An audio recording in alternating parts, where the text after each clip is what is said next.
In today's lesson, we're going to talk about how you can increase your score in OET Reading Part C.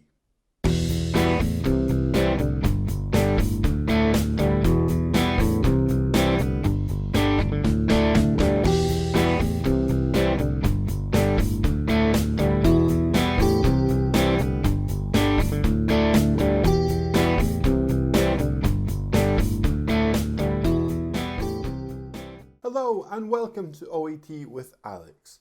In today's lesson, I'm going to give you a procedure which will increase your score in OET Reading Part C. We're also going to practice this procedure using one of the sample tests from OET's website.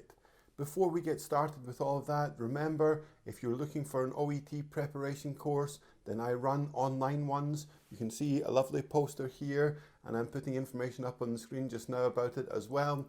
It's a 2-week course with Atlantic Language School. It focuses on all the skills and techniques and methods you need to really maximize your score in OET. So if you're interested in a course, check out the details in the description of this video. The next one starts on the 26th of April and leads right up to the May exam, so check it out if you're interested in the course. Okay, so reading Part C in the OET exam consists of 2 semi-academic texts.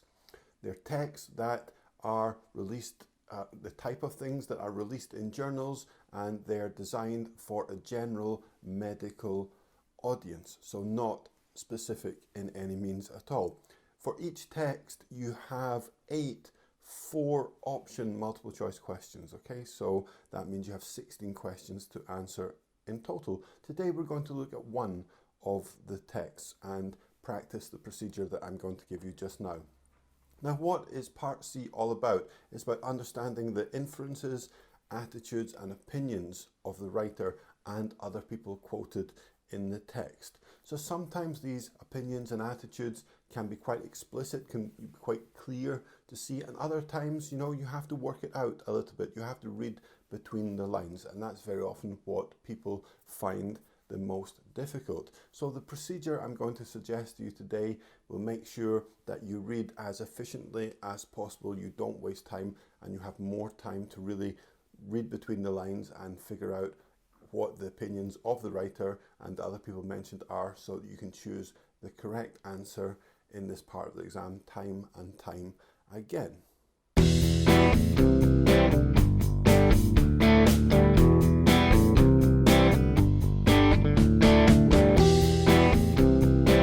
Okay, so for this procedure, we will need 3 important skills: skimming, scanning and reading in detail. You don't have time to read the full text in detail, unfortunately, so that's where skimming and scanning come in very useful. So skimming, what does that mean? It means to read a text as quickly as possible to get the general meaning of it. Scanning means looking through a text and finding the correct part, okay? Then you can read in detail. So these are 3 really important skills for all parts of OET reading, but we're going to talk about them in this procedure just now. So the procedure I suggest to you, and which I know can work so effectively, is, first of all, skim read the text as quickly as you can. So I mean really quickly. You're looking through it really quickly. You're not focusing on any detail. You're just trying to get an idea of what it's about. After you've done that, look at the questions and identify keywords. This is really important. So look at the question, decide if you have some keywords that you need to focus on there. Look at the different options, underline maybe 2, 3, 4 keywords that are really going to give you the essence of what this option is saying, is communicating, and this will narrow it down so you're not worrying about all the excess and all the extra information in there. You're trying to get to the essential meaning of that option. So that's the second part. The third part is then focus on one question at a time. Scan the text to find the right section. Often in Part C of the reading, they tell you which paragraph to look at, so that means some of the work is done for you. If not, you can usually work out which part based on the other questions and the paragraphs that they do tell you about. So next you have to locate the correct part you're looking for, the paragraph they tell you, or the paragraph you figured out where the answer might be. Then you read that section in detail to find the answer, and you use the keywords, the essence of the options, to help you find that answer. Then you move on to the next question. So first of all, we're scanning, getting a general idea of what it's about. Then we're looking at the questions, identifying keywords. Then we're scanning to find the right part of the text. Then we're reading sections of that in detail to figure out what the correct answer is. Okay, so let's put this into practice a little bit. Okay, I'm going to put practice test, sample test 2 from OET's website, text 1 from part C of the exam up on the screen, and then we're going to do parts of it together. Okay, so it would be useful for you to pull this up at the same time and do it along with me. I'll tell you when you should pause and do some work, and then you can come back to the video and I'll talk you through all the answers, and we'll identify in the text where the answers are and things like that. Okay, so if you want to pause the video now, go to the OET's website, get that sample test up. That would be a good idea. The link to it is also in the description of this video. So let's get started and look at the sample test. Okay, so here is the sample paper for part C. Like I said, this is sample test 2 on OET's website, so you can find it there. Now, thinking about our procedure, like I said, the first thing that you need to do is to read it as quickly as possible, to skim it. So the text looks like this. Really, you want to be reading this in a couple of minutes, 2-3 minutes, something like that, to maximize your time. You're just trying to get an idea about what it's about. The title and the subheading is also going to help you. So look through it, read it, get as good an idea as possible, as quickly as you can, about what the text is about. And then we're going to move on to part 2 of the procedure, which is to identify the keywords in the questions. So here we can see we have the questions, and let's focus on question 7 first of all, and I'm going to talk you through what I would choose as the keywords for each answer, and then I'm going to ask you to do the same for the other questions, and then we'll come back together and look at it and see if you pick the same things as me. Okay, so first of all, the question is, what point is made about the death of a female patient called Mary? So quite often you'll see this mentioned in questions in part C, what point, and that's a key thing here, because you see that it's about an opinion, it's about an attitude, like we spoke about at the start of the lesson. So we also know it's about the death and a patient called Mary. Okay, so what point, death, Mary, I would say these are the key elements of that first question. Okay, so let's look at the options and pick the keywords for them. So in A, I would say obviously preventable is very important. Keyword there. Nobody accept blame is important, maybe willing to. Obviously you want to try to get the essence of these options without underlining the whole sentence, because that takes away from the point of doing this. Okay, and in C, surgeons should have tried, I think is important, yeah, possibly harder as well. And in D, we will say type of incident and increasingly common. Okay, so what I would like you to do now is to pause the video and to look at the other questions we have here, okay, and try to do the same. Try to pick what you think are the key words in each case, and then you can come back to the video and I'll show you what I underlined before we start trying to figure out what the correct answers are. So pause the video and I'll see you in a couple of minutes. Okay, let's have a look at the keywords which you identified for each one. This is what I picked. Like I said before, I tried to pick ones that give us the essence of the option. So have a look and see what you underlined, what you chose, compare it with what I chose here. That's really going to help us find the correct answer. I'm not going to talk you through each one, so if you want you can pause the video and compare just now with these ones, and I'll move on and I'll talk about some things that are interesting. Like I said before, sometimes they tell you which paragraph to go to, like in question 8. In number 7 they don't, but we can see that question 8 is in the second paragraph, which means it's very likely that the answer to question 7 will be in the first paragraph when we come to look for it. Okay. Sometimes in the question there are key things that are underlined, like in number 9 it's about the professor, and the professor's name as well is important, even though here it's really the one professor that's mentioned a lot, but that could be important if some different people are mentioned in the text. And then you have these keywords here that I picked that really give the essential meaning for each question. There you see the different one, and what point is, like I said before, is mentioned, is used quite often in these questions. Okay, so I'll move on to the other questions so you can see what I underlined. Problem, that's an important thing I think mentioned in number 11.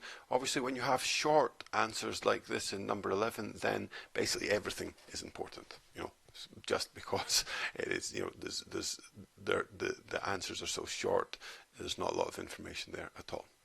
Okay, 12, comparison with climate change, that's important. We have the key words there.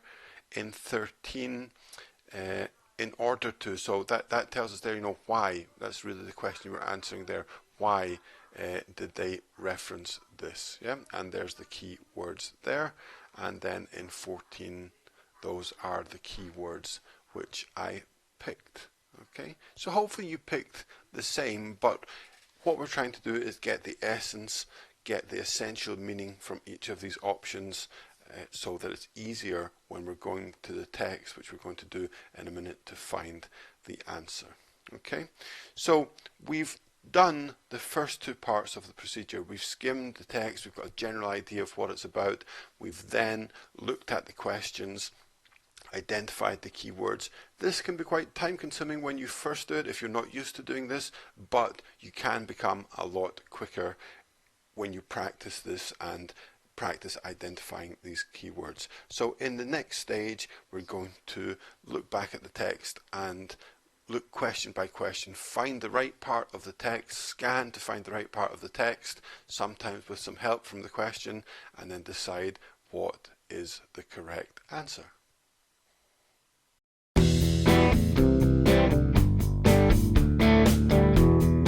Okay, so we're going to do number 7 together. We're going to find the right part of the text, then we're going to read it in more detail to try to establish what is the correct answer. Then I would like you to pause the video, do the other questions, come back to the video, and then I'm going to show you in the text where each answer is and how it relates to the keywords which we identified. Okay, so like I already said about number 7, we can be pretty sure it's in the first paragraph. Okay, so let's scroll up, have a look at the first paragraph here, and the question is, what point is made about the death of a female patient called Mary? Okay, so have a look through that, pause the video maybe just now for a second, read the first paragraph and decide what you think the correct answer is, and I'm just about to tell you. So pause now, try to answer the question, then come back to find out. So let's look at the questions again, and in this case the answer is A. Okay, so it's entirely preventable. Okay, so focusing on our keyword here, preventable, sorry, that wasn't easy to say. We need to go back and find the part in the text that correlates to that goes together. Okay, so if you look here in the sentence, made worse by the fact it needn't have occurred at all. So if it needn't have occurred at all, then it is entirely preventable. So that is why the correct answer is A. Okay, so now I'd like you to pause this video, do the same thing with questions 8 to 14, and then come back to the video and I'm going to talk you through where each answer is in the text. Okay, so hopefully you've answered all the questions. Now let's have a look at the answers and also where the answers are. So for number 8, what is meant by the phrase effort substitution? The answer is C. Staff focus their attention on a limited number of issues. So let's go to paragraph 2 and find out where the answer is. So it starts this part here, people concentrate on the areas that are being incentivized but neglect other areas. So that's really the sentence that shows us the answer here is limited number. So limited number is important in our keywords, and staff, so staff is people, and neglect other areas and concentrate on some areas, so that's why it's limited. Okay, so we can really see the connection between our keywords and where the answer is. This is a useful task as well because you get to see how much of the text the answer involves. Yeah. Okay, so let's look at number 9. The answer is A. Understands why healthcare employees have to make certain choices. Okay, so let's have a look at where the answer is and compare it to our keywords. Okay, so number 9 is it's inevitable. Yeah, it's not even necessarily conscious neglect. People only have a limited amount of time, so it's inevitable they focus on areas that are measured and rewarded. So if we look at number 9, understand. So if something is inevitable, then you say you understand why it happens, and that is why number 9 is the correct. So 9 for A is the correct answer for number 9.